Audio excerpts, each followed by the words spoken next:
আসসালামু আলাইকুম বন্ধুরা, আপনারা সবাই কেমন আছেন? সবাইকে আমার চাকরি নয় ব্যবসা এই বিজনেস চ্যানেলে স্বাগতম। বন্ধুরা, আপনারা অনেকেই পোলট্রি ফিড ডিলারশিপ ব্যাপারে জানতে চান। তো এই ডিলারশিপ বিজনেসটা আপনারা কীভাবে আসলে স্টার্ট করবেন, এর একেবারে আদ্যবন্ত কীভাবে শুরু করবেন, কত টাকা লাভ, কত টাকা পুঁজি লাগে, নতুনটা কীভাবে শুরু করতে পারে, তার দিক নির্দেশনামূলক কথা বলার জন্য আমি চলে যাব আমার সদ্য এক বড় ভাইয়ের কাছে, যিনি কোম্পানির একটা প্রতিনিধি। আমান ফিড ইন্ডাস্ট্রির মতো একটি প্রতিষ্ঠিত কোম্পানির উনি একজন কর্মকর্তা। তো আমি চলে যাব তার কাছে, উনি এই ব্যাপারটা একেবারে ক্লিয়ার করে দেবেন। আপনারা প্রথম থেকে শুরু করে শেষ পর্যন্ত ভিডিওটি দেখলে আমার মনে হয় ফিড ডিলারশিপের বিজনেসের ব্যাপারে আপনাদের কোনো রকমের কোনো কনফিউশন থাকবে না। তো আমরা চলে যাচ্ছি ভাইয়ের কাছে। সালাম আলাইকুম ভাই, কেমন আছেন আপনি? জি আলহামদুলিল্লাহ ভালো আছি ভাই। প্রথমে আপনার পরিচয় দিয়ে শুরু করি। আমি Mohammad Asaduzzaman, Aman feed limited officer, executive officer, Aman feed limited. ভাই, একটা বিষয় কি, আমার যে দর্শকরা, আমি একটা কয়েকদিন আগে ভিডিও দিয়েছিলাম ফিড ডিলারশিপের উপরে, তো তারা খুব বিস্তরভাবে জানতে চায় এই ডিলারশিপটা আসলে তারা কীভাবে আরম্ভ করতে পারে। তো আপনার মতো একটা প্রতিষ্ঠিত কোম্পানি আমান ফিড, খুবই একটা ভালো গ্রুপ অফ ইন্ডাস্ট্রি কোম্পানি, তো এইটা অনেকেই চায় এই ডিলারশিপ তারা নিতে। তো এই ডিলারশিপ নিতে হলে একটা নতুন উদ্যোক্তা, তরুণ উদ্যোক্তা, তারা কীভাবে স্টার্ট করতে পারে, কীভাবে ভালো হবে, এর জন্য বলতে। একটা তরুণ উদ্যোক্তা সে প্রাথমিক অবস্থায় আমাদের যে কোনো কোম্পানির ডিলারশিপ নিড সে শুরু করুক, কিন্তু তাকে আমি মনে করি প্রাথমিক অবস্থায় সে অল্প পুঁজি নিয়ে ব্যবসা শুরু করবে। অতএব তাকে একটা নির্দিষ্ট সেল করতে হবে। প্রত্যেকটা কোম্পানিরই প্রত্যেকটা কোম্পানিরই একটা নির্দিষ্ট সেল টার্গেট থাকে। অর্থাৎ সে টার্গেট ফিল আপ না করতে পারলে তাকে ডিলারশিপ দেওয়া হয় না। যেমন আমাদের আমান গ্রুপ বা আমান ফিড লিমিটেড যদি কাউকে ফিডের ডিলারশিপ দেয়, যদি সে তরুণ উদ্যোক্তা হয়, নতুন উদ্যোক্তা হয়, যে সে কোনোদিন এই ব্যবসার সাথে জড়িত ছিল না, সে নতুনভাবে শুরু করতে চাচ্ছে, সেক্ষেত্রে কোম্পানি তাকে 3 মাস ওয়েটিংয়ে রাখে।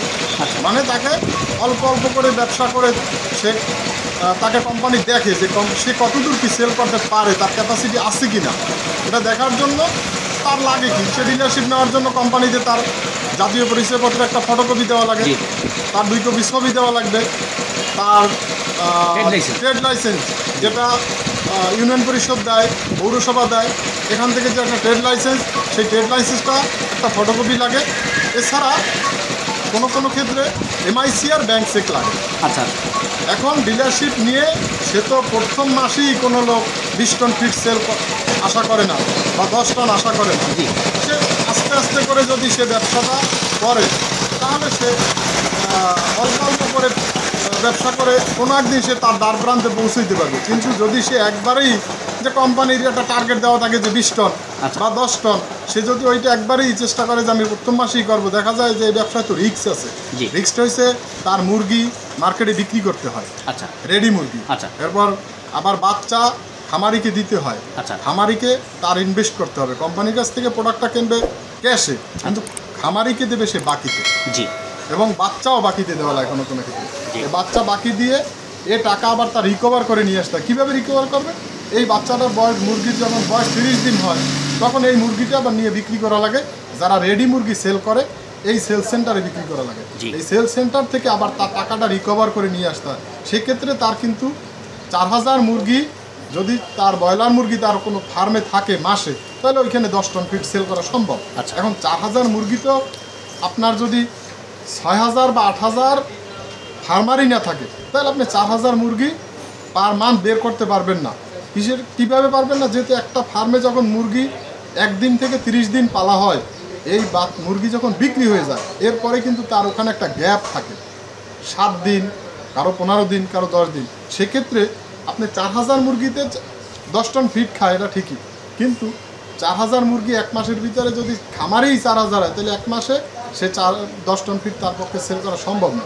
সেক্ষেত্রে তার 6-7 মুরগির খামারই থাকতে হবে, যে রানিংয়ে ঘুরাই ফিরাইয়া তার 4000 মুরগি মাসে যেন থাকে। তার মানে চাহিদা অনুযায়ী ভাই সব কিছু সে আস্তে আস্তে সে আগাবে, তাহলে সে গেইনার হবে।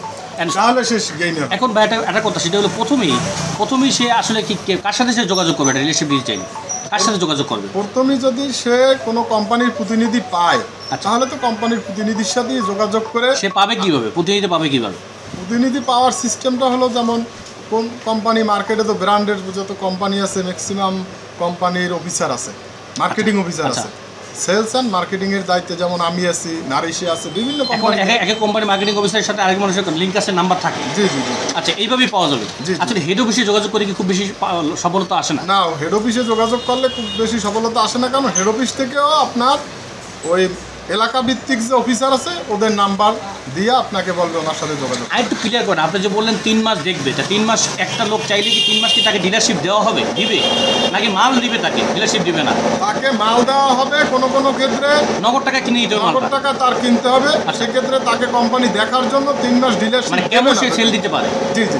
আচ্ছা আচ্ছা। সে তার ডিলারশিপটা কোম্পানি দিল, সে টিকাইতে পারবে কিনা। দেখা যায় যে সে তার প্রোডাক্টটা বিক্রি করবে, কোম্পানি কি করবে, কোম্পানিতে সে টাকা দেবে, আমরা তাকে জি মাল দিয়ে দেবো। জি সে মাল তো ডিপু থেকে নিয়ে আসবে, সরবরাহ করবে সে নিজে। জি। আমরা তাকে একটা কেরিং দেবো, ভাড়া দেবো, সে নিয়ে এসে প্রোডাক্টটা তার মতো করে সেল করবে। ওখানে কোম্পানির কোনো দায় দায়িত্ব থাকে না। বুঝতে পারছি, ব্যাপারটা ক্লিয়ার। এখন বা আরেকটা বিষয় অল্পের ভিতরে বলবেন, সেটা হলো এই নতুন তরুণ উদ্যোক্তা যে বেকার ভাইরা আছে, তারা অনেকেই ব্যবসা করতে চায়, তো তারা ন্যূনতম কত টাকা দিয়ে ব্যবসাটা শুরু করতে পারে? ন্যূনতম মিনিমাম ধরেন ফিডের ব্যবসা 10 টন ফিড সেল করতে গেলে আপনার কয়েকটা জায়গায় টাকা থাকে। যেমন কোম্পানিতে রানিংয়ের উপর ব্যবসা ফিড টিটি করা লাগে, এখানে তার টাকা ইনভেস্ট লাগে। আবার এই রেডি মুরগি যখন বড় হয়, মুরগিটা আপনার যারা রেডি মুরগি সেল করে জি তাদের দোকানে সেল সেন্টারে টাকা পাঠিয়ে দেয়। এরপরে আপনার রানিংয়ে আপনার খামারির ঘরেও ফিড থাকে। জি। এই সব আনুষঙ্গিক যদি আপনি হিসাব করেন, ন্যূনতম 8-10 লাখ টাকার নিচে আপনি 10 টন ফিড সেল করতে পারবেন না। মানে এই টাকাটা কি তাকে নগদে সব কিনে নিতে হবে? কোম্পানি কি বাকি সুবিধা টুবিধা দেয়? অনেক বাকি facility? সুবিধা হ্যাঁ দেয়, যখন সে একটা নির্দিষ্ট সেলে আসে। আচ্ছা। যেমন আমাদের আমান ফিডে মিনিমাম ন্যূনতম 20 টন ফিড পার মান্থ। মানে আপনি যে মাস থেকে কোম্পানির সাথে ব্যবসা শুরু করলেন, 3 মাস আপনি ধরেন প্রথম মাস 20 টন, দ্বিতীয় মাস 20 টন, তৃতীয় মাস 20 টন যখন আপনি করলেন, এরপর আপনি কোম্পানিতে অ্যাপ্লাই করতে পারবেন যে আমার ক্রেডিট দেওয়া হবে। আচ্ছা। তখন কোম্পানি একটা ন্যূনতম আপনাকে ক্রেডিট দেবে, যে সম্পূর্ণ না তাও একটা নির্দিষ্ট 3 মাস বসে আবার আপনাকে ক্রেডিটটা দেবে। এই 3 মাস পর কোম্পানি আপনাকে আর কোনো বাকি দেবে না, এরপর সবই আপনার নগদ টাকায় কিনতে হবে। বুঝতে পারছি। 12 মাস পর্যন্ত আপনার কিনতে হবে। এরপর আপনি যে কমিশন পাবেন, ওই কমিশন কোম্পানিতে থেকে যাবে, আপনি টিটি রেটে ফিট নিয়ে আসবেন। এখন একটা ভাই 8-10 লাখ টাকা খাটিয়ে আপনার মাসে কেমন ইনকাম হতে পারে, আয়টা কেমন হতে পারে? মাসে 8-10 লাখ টাকা খাটিয়ে 50-60 হাজার টাকা income করতে এটা কি পারবেন। সর্বনিম্ন?